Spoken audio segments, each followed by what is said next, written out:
Bom dia, povo de Deus. Paz seja convosco. Eu confesso que eu fiquei um pouco chateado. Cadê a líder do louvor?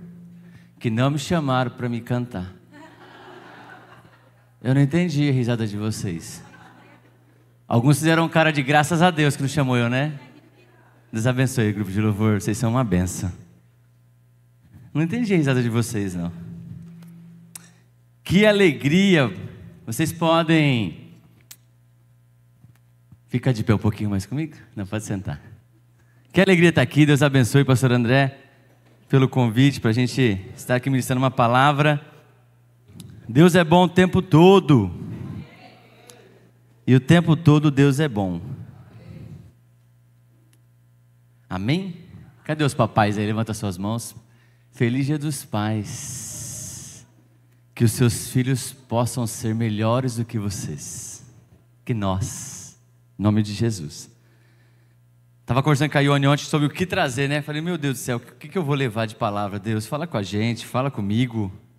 E Deus colocou uma palavra no meu coração sobre paternidade, sobre falar sobre o Dia dos Pais mesmo. Eu queria que você abrisse sua Bíblia lá em Deuteronômio, capítulo 8, versículo 5. Falar sobre o Dia dos Pais no Brasil, acho que é uma realidade de muitos brasileiros, talvez no mundo, de como os pais têm se ausentado das suas responsabilidades. O homem já tem essa falha de fabricação, eu digo, de transferir as responsabilidades, né? Começa lá com Adão, né? Quando a Eva come o fruto do conhecimento, leva para Adão, Adão também come, e aí Deus vai falar para Adão, o que Adão faz? Ele joga a culpa para a esposa, não é assim que Adão faz? Infelizmente, a paternidade ela tem sido transferida para as mães, toda a responsabilidade de educação, de criação. E nós temos aí alguns pais bananas. Você conhece algum pai que é banana? Quantos pais bananas? Quantos lares desestruturados? Eu trabalho na educação, sou professor de formação. A Paula também bem sabe, a Rose, se tiver mais alguém que é professor também, que eu não lembro aqui agora. Acho que a Mari também, né, Mari?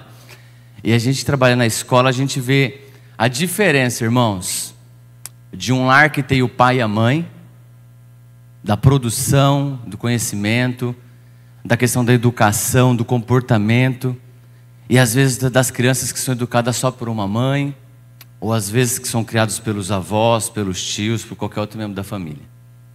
E nós sabemos que a família, ela é uma das maiores instituições que Deus criou e que Satanás, com a sua arte milenar, ele tenta destruir todos os dias.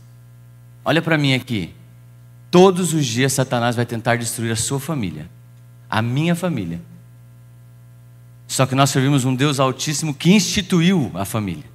Então nós temos responsabilidades, tanto como filhos, viu filhos? Tanto como pais, viu papais? E como mamães também. A gente não pode se abster das nossas responsabilidades, de ensinar o que é certo, de falar o que não pode fazer. E a gente vai falar sobre alguns erros que aconteceram na palavra de Deus de alguns pais. Você conhece algum pai que instruiu errado seus filhos na Bíblia? Lembra de alguém aí? Um de cada vez para não dar tumulto. Eu imprimi aqui, gente, mas não estou enxergando nada. Vamos lá, ó. Deuteronômio 8:5 diz assim: saibam, pois, no seu coração, que como um homem disciplina o seu filho, assim o Senhor, o seu Deus, disciplina vocês. Então nós pais, nós temos a responsabilidade, né? Quando eu digo pais, mamães também, de educar os filhos, e nós vamos aprender. Tem pessoas que são inteligentes, que aprendem com os próprios erros. Quem aqui aprende com os próprios erros? Mas tem aqueles que são sábios. Sabe qual que é a diferença do sábio e do inteligente? É que o sábio aprende com os erros dos outros. Então que nós possamos aprender hoje com os erros dos outros. Não precisa errar para a gente aprender. Vamos só observar que ele ali deu errado e a gente vai aprender só dessa forma. Acho que é mais fácil, né, pastora Mari? A gente aprende e é menos dolorido. E aí, então quando a gente olha e vê algumas histórias na Bíblia, algumas pessoas que educaram de certa forma, erraram em algumas fases da educação dos seus filhos, o quão triste é. E aí a gente vai falar, né, sobre a educação dos filhos, que é um desafio que se revela cada vez maior. em todo instante para os pais diante de um mundo com valores invertidos, com uma proposta de liberdade. Os pais precisam tomar uma posição sobre como educar seus filhos. Todas as pessoas são passíveis de erros, inclusive os pais. Contudo, os erros dos pais comprometem o futuro dos seus filhos. Por isso os pais precisam minimizar ao máximo desses erros. Porque a gente olha essa forma de liberdade, os filhos querem ser livres, não é assim que funciona? E aí quanto mais corda nós darmos, mais eles vão se enforcar, irmãos. Quanto mais corda... Então por isso eu brinco, eu falo para a Ione, falo que o cabresto do Caleb, irmãos, é bem curtinho. É bem curtinho, porque a gente conhece os filhos que nós temos. Então a gente tem que deixar a rédea bem curtinha, porque se a gente deixar solto, aí vira o tendel, como diz o outro. E falar de paternidade para mim é meio engraçado, porque eu tive pai, eu tive uma mãe. Acho que uma realidade de muita gente aqui da igreja, inclusive. O meu pai, ele é alcoólatra e deixou a nossa família pelo álcool. Então quem criou a gente foi a minha mãe, os meus avós. A figura mais próxima de um pai que eu tive foi o velho Zé, nós chamamos de velho Zé, que era o seu Zé, né, tia Sara? Ele educava a gente, brigava com a gente. Dona Geni também, que era brava, virada no giraia. Mas infelizmente isso é uma realidade de muita gente, de muitos pais. Os pais, sabe aquela história do pai que foi comprar cigarro e nunca mais voltou? É uma realidade, né? É uma infeliz realidade. E eu quero falar sobre um dos erros aqui, por exemplo, uma pessoa que errou com a paternidade foi Davi. Davi, ele foi um homem segundo o coração de Deus. Ele era um excelente guerreiro, foi um excelente rei, foi um excelente instrumentista, mas ele não foi um bom pai. Nós temos ali a história por conta dos afazeres do reino, de toda a responsabilidade que estava sobre ele para administrar e cuidar de todo o rei de Israel, do reino de Israel. Aí ele teve um filho chamado Amnon, que ele estrupou a própria irmã. Vocês sabiam dessa história? Uma relação incestuosa. Só que isso gerou dentro da família um caos, porque Absalão matou o irmão e depois perseguiu o pai. Depois, para piorar, quando Davi estava um pouco mais velho, a gente observa que Adonias quer tirar o reino do pai, porque o pai estava demorando demais para nomear o seu sucessor. Nós estamos falando, irmão, de um homem segundo o coração de Deus. Nós estamos falando de um homem que venceu um gigante, que tem uma história absurdamente linda na palavra de Deus, mas que falhou na educação dos seus filhos. Então começa com o estrupo dentro de casa, irmão com irmão, um assassinato depois de irmão com irmão, depois essa rebelião de um filho contra o pai. Então nós vemos que infelizmente nesse quesito Davi ele falhou como pai. Eu vou ler aqui no celular, irmãos, porque nesse papel aqui eu não estou enxergando nada, de verdade. É a idade, eu acho. O paternalismo é considerado uma falta de posicionamento diante dos problemas. Muitos pais tentam se mostrar bons, mas na verdade precisam também mostrar firmeza na hora da resposta ou decisão. Os filhos podem achar o pai duro, mas depois sentirão segurança de um homem que sabe o que é melhor. Isso é o paternalismo. Um problema hoje na sociedade, porque às vezes a gente vai deixando fazer, faz vista grossa, e aí quando a gente vai mesmo ver o que aconteceu, às vezes pode ser tarde demais, e está esse caos para ser resolvido. Outra questão que a gente vai falar aqui agora sobre Moisés, que é o protecionismo. O que é protecionismo, Cristiano? É a proteção excessiva, proteger demais. Nós vemos os pais hoje um excesso, né, de proteção. E a gente olha aqui a história de Moisés. Como assim, gente? Moisés, ele teve um filho com a Zípora, em Midian.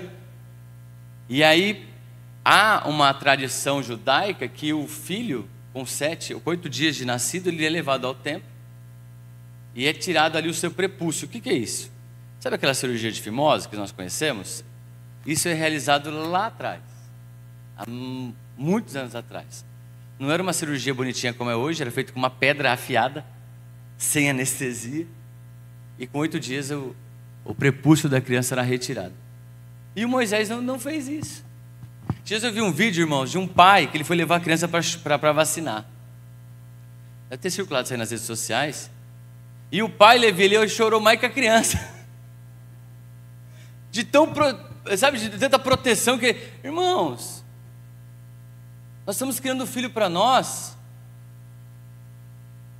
Nós estamos criando filho para o mundo. E o mundo não pega leve com a gente. É só pancada.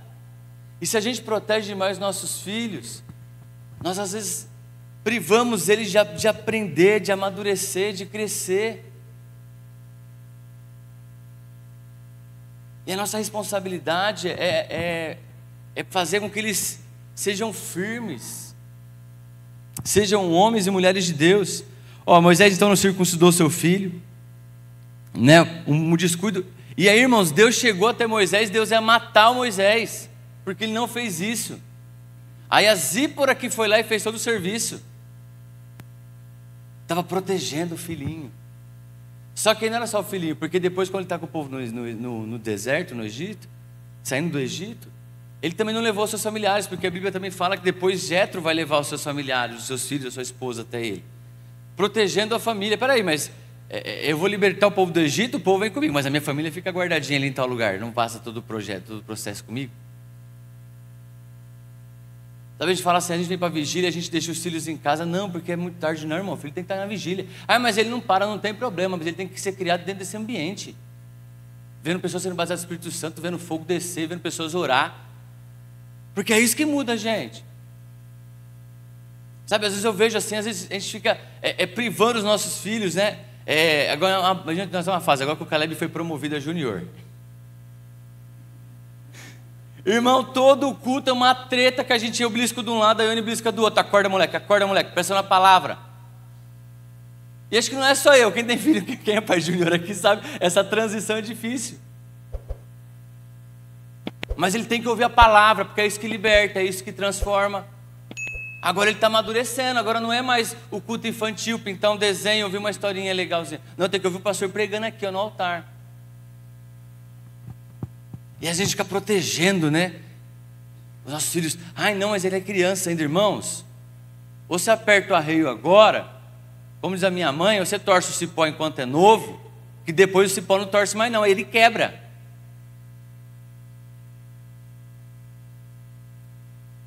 Eu estou falando isso para vocês porque eu também estou aprendendo. Eu sou pai só há 9 anos. Tem pais muito mais experientes do que eu aqui, avós, bisavós. Mas às vezes, sabe igual o casamento, irmãozão? Às vezes nós temos que dar uma chacoalhada, Marcelo, porque a gente esquece às vezes de algumas coisas. Porque a gente tem uma educação, não teve? E a mesma educação que você teve é a que seu filho tem? Não, não é. A gente tenta. Eu aprendi, irmãos, a não deixar um caroço de arroz no prato. Eu limpo meu prato. Dependendo da comida, não precisa nem lavar, é só guardar no armário de novo.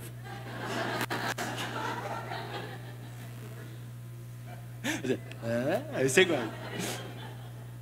Eu aprendi desse jeito. O Caleb já deixa a comida no prato. Sabe o que eu faço? Falo nada. E a dona, gente, não conhecia a dona Geni. Dona Geneira vira a dona Geneira mesmo. Porque ela ensinou a gente dessa forma. Lembra de passar no meio da conversa do seu pai? Era só uma olhada. Agora o seu filho pinta e borda. O que você faz? Nada. Irmãos, Deus está chacoalhando nós aqui nessa manhã, né, como pais. Outra questão, outra pessoa que também errou, falhou, de certa forma, né? Provavelmente Moisés estava tentando proteger os seus filhos das dificuldades que enfrentariam, mas Deus estava cuidando do seu povo e não havia como privar a sua própria família de experimentar os milagres de Deus. A superproteção de muitos pais impede que os filhos enfrentem dificuldades comuns da vida.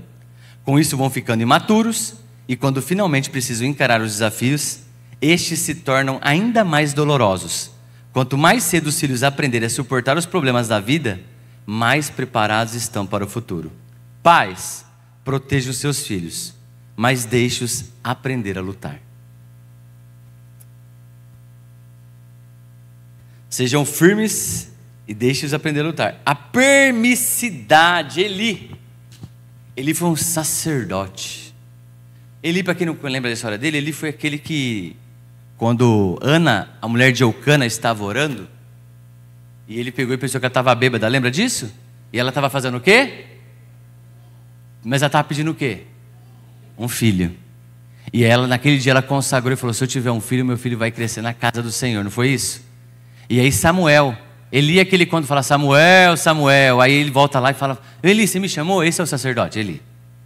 E ele tem 2 filhos, como que é o nome dos filhos dele? Ofni e Ofinéias. 2 caras malucos, que se prostituíam, que deturparam o que é ser um sacerdote dentro do templo. Filho de quem que ele era, irmão? Quem que ele era? Sacerdote. O que faltou ele fazer ali? Ele até repreendeu uma vez só. Irmãos, eles morreram na guerra. E quando o pai chega, quando chega no céu para o pai cai para trás, estava gordo, cai para trás, quebra o pescoço e morre. Olha a morte de um sacerdote, porque não educou bem os seus filhos, dentro da igreja, irmão. Estou falando que isso aí dentro do tabernáculo, dentro do templo. Aconteceu isso dentro do templo. Não levaram a sério aquilo que é para ser levado a sério. Eu brinco aqui, esses dias eu pego pesado com o Caleb, irmãos. Eu não gosto que ele corra dentro do templo. E principalmente no altar, que não é um lugar para correr. Aqui é um lugar sério. Eu brinco com as crianças, eu dou no culto infantil, nós temos esse projeto de ajudar o culto infantil. E quero fazer o convite aqui, se você tiver um tempinho, quiser pegar um dia no mês ou a cada 2 meses, ajudar o culto infantil é importante. Porque eles são o futuro da igreja, eles precisam... Né? E a gente briga com eles, eu brigo lá. Fala, agora é hora de orar, fecha o olho, para de conversar. Não é hora de brincar agora.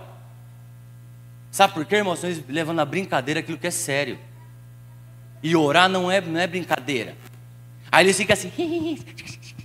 Não. Não é assim. Eu estou te falando, irmão, de uma história que aconteceu dentro do templo. Filhos de um sacerdote. Sabe que esse tempo aqui, o sacerdote, se ele não tivesse bem, ou que ele entrava no Santo dos Santos, Deus acabava com a vida dele. Esse era o tipo de sacerdote, como era o sacerdócio naquela época. E aí Eli chamou a atenção uma vez só. Ai, filho, não faz isso, filho. Não, irmãos, às vezes tem que ser mais enérgico. Senão a Bíblia não tinha falado para a gente. Eu até pensei, eu falei com alguém, falei, vou preparar uma palavra, eu vou trazer 50 varinhas de marmelo, de amora, seja lá, vou colocar um laço e vou entregar para vocês, porque pode usar. Com moderação, a palavra de Deus fala isso. Eu apanhei de mangueira, se assoviava assim, ó, pum, vinha assim. Acho que é por isso que eu virei gente. Eu e o Adriano. Sabe, irmãos, mas é triste essa história. E aí sabe o que acontece? No finalzinho já do capítulo... Esqueci que agora... Acho que 17 de Samuel, 1 Samuel. Aí fala dessa história, e aí fala... Aí tem uma palavra que aí a nora de Eli, ela pare o filho. E ela fala, Icabode. Diga comigo, Icabode. Sabe o que significa Icabode? Pesquisa lá depois. Brincadeira. Icabode significa foi-se a glória de Israel. Olha o que aconteceu com o povo de Israel por causa de um sacerdote que foi negligente com a educação dos seus filhos. Icabode é o nome que essa mulher, antes de morrer, que ela morreu no parto, ela deu para o filho, que chama foi-se a glória de Israel. Irmãos, se nós não educarmos nossos filhos, nós colheremos frutos amargos dessas árvores. Sabe, nós passamos por uma pandemia. Quem passou por uma pandemia está aqui, olha que benção. Sobrevivemos, irmãos. Quantas vidas foram ceifadas? Só que o que seria de nós se só tivéssemos YouTubers e jogadores de futebol? O que seria, né? Porque se pergunta na escola, o que você quer ser quando você crescer? Quando você crescer? É só jogador de futebol e YouTuber. Ainda bem que nós temos médicos, temos enfermeiros, temos os auxiliares de limpeza, que também são um importantíssimo trabalho, tiveram um trabalho importantíssimo nos hospitais. O que seria, irmãos? O que vai ser do mundo com os nossos adolescentes, os nossos jovens? Tem um lugar que eu como cachorro-quente ali no São Clemente, e aí ele estava procurando gente para trabalhar. Irmão, eu comecei trabalhando num cachorro-quente aqui na avenida, chamava Apertadinho os Lanches. Mas na época o cachorro-quente era R$1. Lembra disso? A Ju lembra, né? A Ju Ayrton, eu lembro, eu estava na farmácia ainda. E aí, irmãos, eu tinha 12 anos. Eu ganhava acho que 10 conto para trabalhar a noite toda. E só tinha direito a um cachorro-quente ainda. Ele dava só um cachorro-quente, não podia comer mais nada, só um cachorro-quente. Aí nós vemos as crianças, os adolescentes hoje não querem fazer nada. Aí esse cara do cachorro-quente que estava falando, ele estava procurando gente para trabalhar, pastor. E aí ninguém queria trabalhar. Sabe por quê? Porque os nossos jovens, os adolescentes, eles querem um emprego, eles não querem trabalho. Eles acham que dinheiro nasce em árvore. O Caleb, gente, teve uma fase, misericórdia, que não podia ver nada na televisão. Que pedia tudo. Até comida, irmão. Se ele visse alguém comendo macarrão, mãe, quero macarrão. Eu quero tal brinquedo. Esses dias minha mãe deu R$100 pro Caleb. Quanto que vocês ganharam R$100 dos pais de vocês? Nem eu. Nem a minha mãe não me dá R$100. E aí... Viu, mãe? Fica, deixa aí, mãe. Cadeira. E aí a gente foi comprar um brinquedo para ele de aniversário, com esse presente que ele ganhou. Gente, é incrível, que ele chegou na loja, ele pegou o brinquedo que já passava de R$100. Sabe o que eu falei para ele? Que não dava, o dinheiro dele não dava para comprar. Aí ele ficou frustrado. Eu tinha condições, sabe, irmãos? Dói às vezes, né? Mas eu precisava ensinar ele naquele momento. E eu falei, não dá, filho, isso aí. Você tem que comprar outro. Aí ele foi e pegou mais 2 brinquedos, cada um de R$70. Aí dava 140, né? Aí ele falei, mas 70 mais 70 dá quanto? Ele falou 140. Eu falei, então só tem 100. Aí ele, então acho que eu vou levar só um, aí sobra 30. Então eu falei, isso aí, você paga o nosso lanche. Aí ele olhou para mim, nossa, pai, você não vai pagar nem o lanche? Aí... Sabe, irmãos, eu estou ensinando meu filho a dar valor. Eu brigo muito com ele em relação a essa questão. De dar valor no pouco que nós temos. E às vezes nós deixamos. E se nós não cortarmos as asas, os maus costumes, um palavreado, tem uma hora que eu sei que eu vou ter que tirar o Caleb de algumas inserções da escola, por exemplo, por conta de algumas amizades. Tem hora que você vai ter que cortar algumas amizades da vida do seu filho. Quem frequenta a sua casa, a casa que ele frequenta. Olha os frutos que Israel colheu por causa de um sacerdote que não educou bem os seus filhos.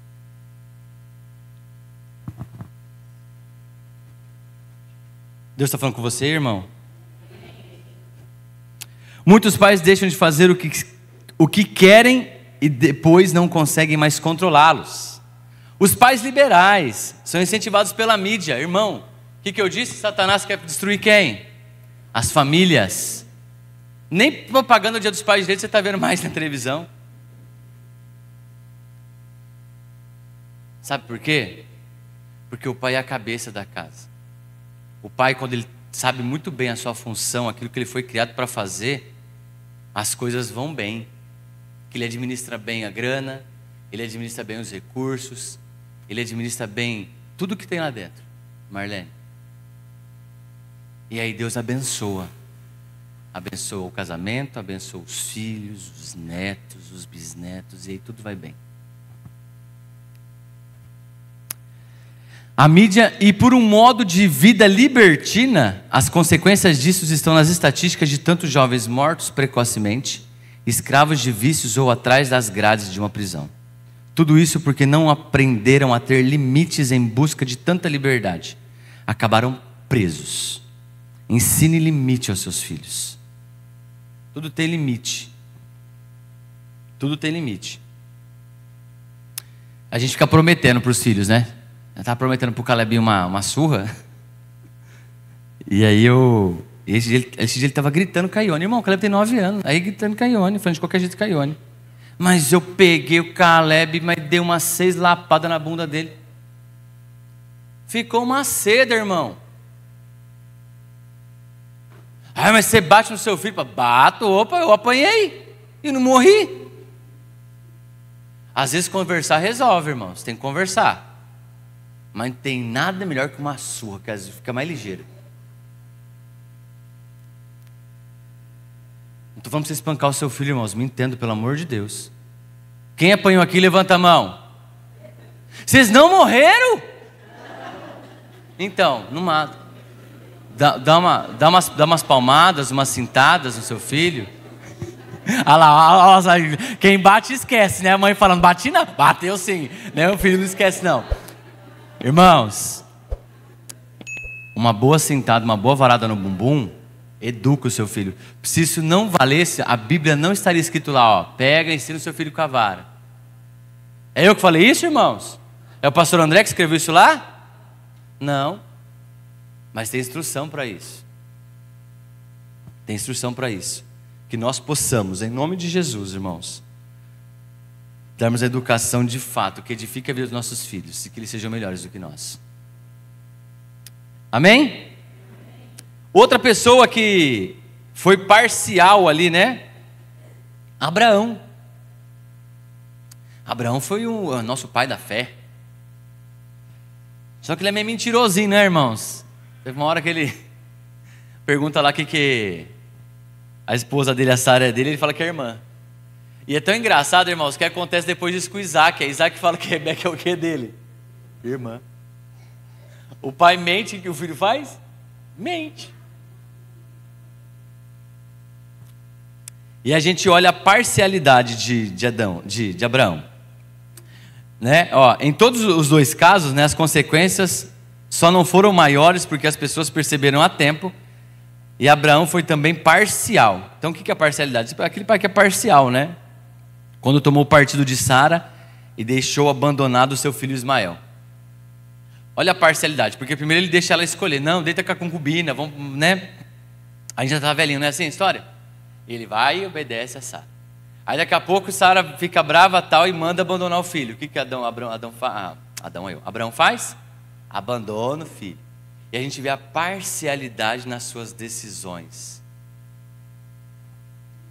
Nas suas tomadas de decisões. Ó, muitos pais são homens de ânimo doble. A Bíblia fala isso em Tiago 1,8. Mostrando duas formas de ser. Uma dentro de casa e outra fora. Isso confunde os filhos, que ficam sem saber para que lado vão. Lembra da historinha que o pastor André sempre conta aqui? Que a esposa quer mudar para a igreja porque aqui na igreja o marido é uma benção? Não, pastor, a gente vai mudar, vamos morar na igreja, porque lá na igreja meu marido é uma benção de Deus.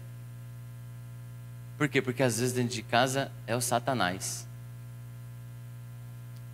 Aqui é um anjo com auréola e tudo.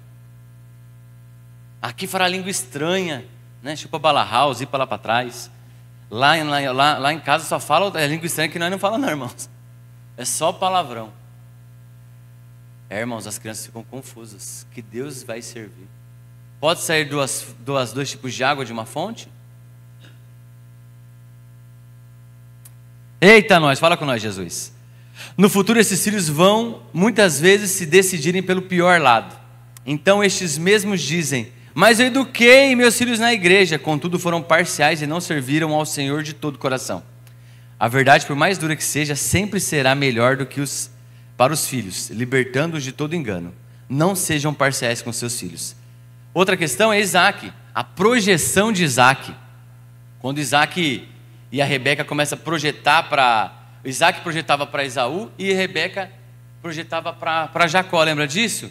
E aí até a mãe incentiva o filho a passar a perna no irmão. E aí engana o pai. A mãe estava por trás de tudo isso, irmãos.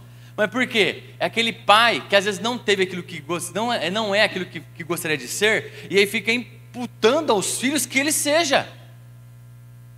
Ah, eu não consegui ser médico, então meu filho vai ter que ser médico. Ah, eu não consegui me formar na faculdade, ele vai ter que se formar na faculdade. Ah, é um sonho dos pais, irmãos. Mas o filho tem que ter o sonho dele. É lógico que a gente vai orientando para que ele escolha o melhor. Mas não fazer aquilo que você quer porque você não teve. A gente fica projetando os nossos filhos e aí a gente acaba se perdendo. E eu estou atrasado. Os filhos precisam de liberdade para assumir a sua própria identidade, embora consequentemente herdem de seus pais características normais. Então não projetem os seus problemas sobre os seus filhos. Porque às vezes a gente vai projetar isso porque a gente não teve, a gente sofreu, a gente, né? E aí a gente quer que nossos filhos projetem nos filhos, os filhos crescem com esses estigmas. O Jacó, as preferências. Eu já estava brincando, irmãos. Quem aqui é o filho preferido? Levanta a mão, seja honesto. Nós sabemos que toda mãe, Marcelo, tem um filho preferido. A Marlene, vou colocar. Tem 2 filhos seus aqui hoje, hein, Marlene? Vou colocar você em maus lençóis. A gente estava brincando, na casa da minha sogra, a filha preferida é a Michele. Minha sogra tem 4 filhos. E daí fala que cada um tem um escape para a mãe, né? Cada filho é uma questão. E na casa da minha sogra, eu falo que a Michele é a preferida, né? A Ione é a filha dos B.O. Ione, né? Aí tem a filha da treta, aí a outra. Aí tem o filho da distante, é aquele. E aí, né, fala que a Marcela, a Michele é preferida. Você acha que seu pai tem um filho preferido? E Jacó tinha. Quem que era o filho preferido de Jacó, irmãos? José. E Jacó, ele não foi inteligente, que ele não deixou nem disfarçar, pastora Deusa. A gente percebe que o filho é preferido quando a mãe chega com um presente melhor pro irmão, né? E Jacó fez isso, irmão. Ele tinha 12 filhos. A túnica de mangas longas. Quem que ficava perto de Jacó para aprender tudo? Aprender a ler, escrever, né? Naquela época fazia as contas, fazia as manobras de trocas de mantimentos. Quem que era? José. Aí José ainda teve um sonho meio doido, irmãos. Aí que lascou tudo mesmo. E o que aconteceu? Olha o problema na família. Aqui, graças a Deus, ninguém, né, fingiu que matou o irmão para vender ele, não. Graças a Deus. Mas lá eles fizeram isso. Tacaram ele no buraco. Mentiram para o pai durante muitos anos. Olha a dor do pai de um filho morto. O que é isso?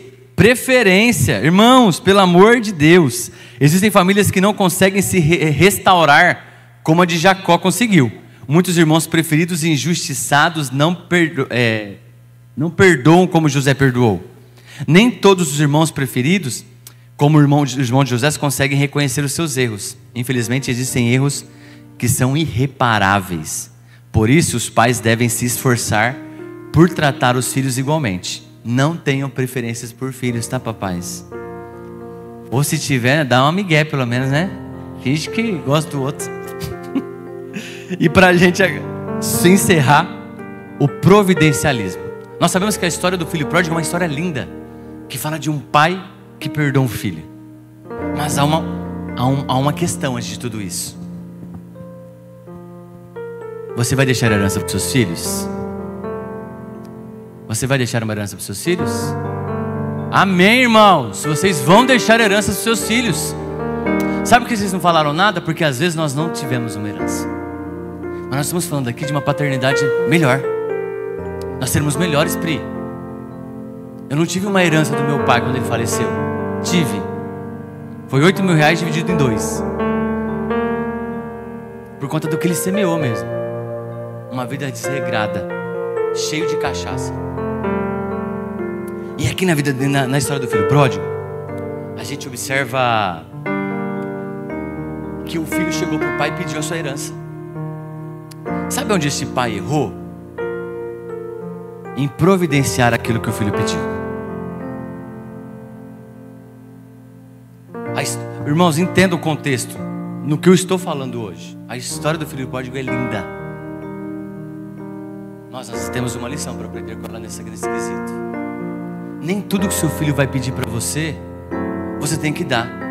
E mesmo que ele fique te perturbando, que é isso que os filhos fazem quando querem alguma coisa. Não é não, filho. é sim. Se o pai falou não, mãe, é não. Se o pai falou sim, é sim. Se a mãe falou sim, é sim, pai. Não tire a autoridade de um do outro. Pare de providenciar tudo para os seus filhos. Jovens, vocês estão aqui, mas vocês não são pais ainda, mas vocês serão. Que vocês possam pegar essa palavra, Gustavo, os meninos aí atrás, e levar para a vida de vocês, Samuel. Porque às vezes a gente erra, irmãos, querendo dar tudo que a gente não teve. E aí que a gente erra. Sabe por que eu limpo meu prato? Porque nós somos criados numa condição difícil. A gente não passou fome, mas não tinha tudo para comer que a gente queria. Teve uma época, irmão, que nossa vida só tinha salsicha e linguiça. Comer uma pizza, misericórdia, gente. E aí hoje eu valorizo isso. Eu brigo com o Caleb, não vai deixar no prato. Você pediu isso para comer, você vai comer. Como diz a minha avó, nem que for por goela abaixo. Sabe o que é isso, irmãos? É que a gente fica providenciando tudo para os nossos filhos. Ah, eu quero uma pizza. Pega 1000 pedacinhos só, Maicão, e deixa tudo lá no prato. Que tipo de filhos nós estamos criando? É a próxima geração, irmãos. Pastor, já estou encerrando. Muitos pais e filhos querem fazer prodígios, ou seja, realizar grandes coisas, e com isso acabam deixando de falar em suas famílias, faltar em suas famílias. Apenas dar o que os filhos pedem não é o suficiente. Os pais não devem apenas ser provedores de necessidades dos filhos, mas sua presença e cuidado é o que mais necessitam.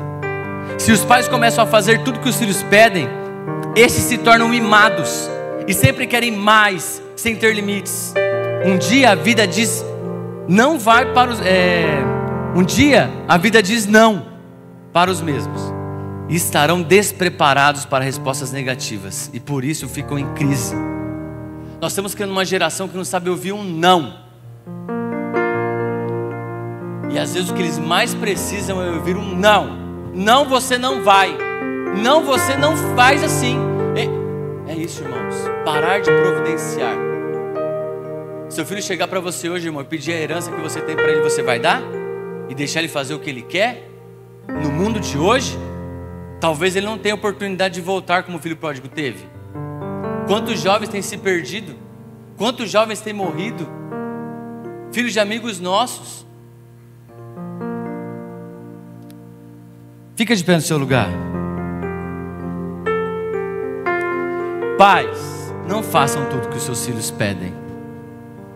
Às vezes, melhor do que dar presente é estar presente. Eduquem, depois de todas essas lições que nós aprendemos nessa manhã,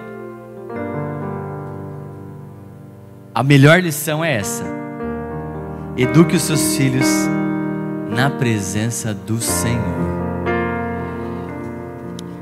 A palavra de Deus diz que a melhor forma de educação é criando os filhos sobre a disciplina com todo respeito. Em 1 Timóteo 3,4, coloca para mim, por favor. Os exemplos citados podem ajudar os pais a eliminar comportamentos nocivos aos seus filhos, como paternalismo, o protecionismo, a permissidade, a parcialidade, a projeção, preferências e provisionismo.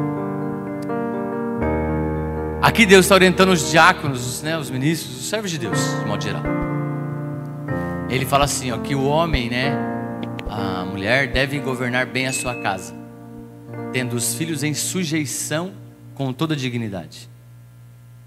Sabe, irmãos, nós temos vivido uma sociedade que nem a bênção pede mais. A gente pede benção, né? Nem sabia que era bênção, né? Pede benção. A benção, mãe. Não é assim que a gente faz? Ô, Érica, quando a gente pede isso, o que a gente está pedindo? Que ela nos abençoe. Eu faço isso, se eu for na casa da minha mãe 10 vezes, acho que eu peço benção para ela umas 10 vezes. E aí, gente, que luta que é ensinar o Caleb a pedir benção. Ainda bem que o Caleb está aqui hoje, né? Senão ele fala, pai, você só falou de mim. Pô, eu sou seu pai. Eu só tenho você de filho, então. E ele é o preferido nessa teia. Mas os nossos filhos não têm mais essa educação de pedir bênção. Vovôs, ensina os seus netos se o pai não está ensinando.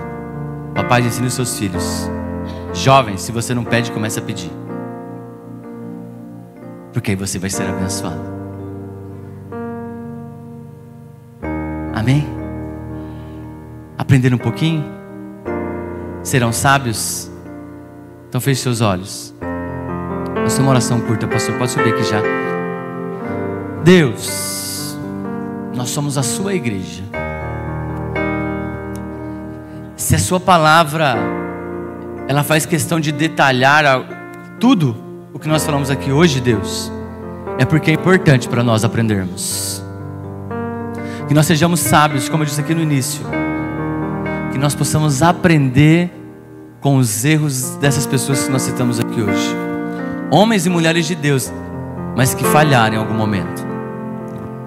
E que mesmo se nós falharmos, que o Senhor possa nos dar discernimento, sabedoria, para educar os nossos filhos.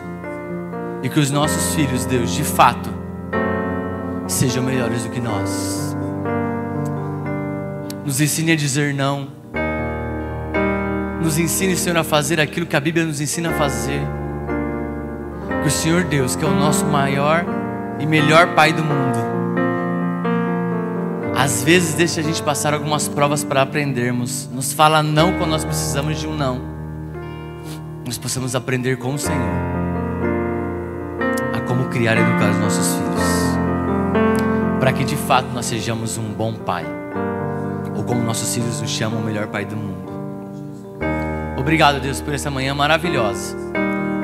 Abençoe, Deus, todos os papais, todas as mamães, todas as famílias aqui representadas. E que em nome de Jesus, os nossos filhos sejam melhores, muito melhores do que nós, e sejam criados aqui, no seu altar, ouvindo a sua palavra, em nome de Jesus, sejam homens e mulheres de Deus. Amém? Aplaude a Jesus, glorifica a Ele, muito obrigado.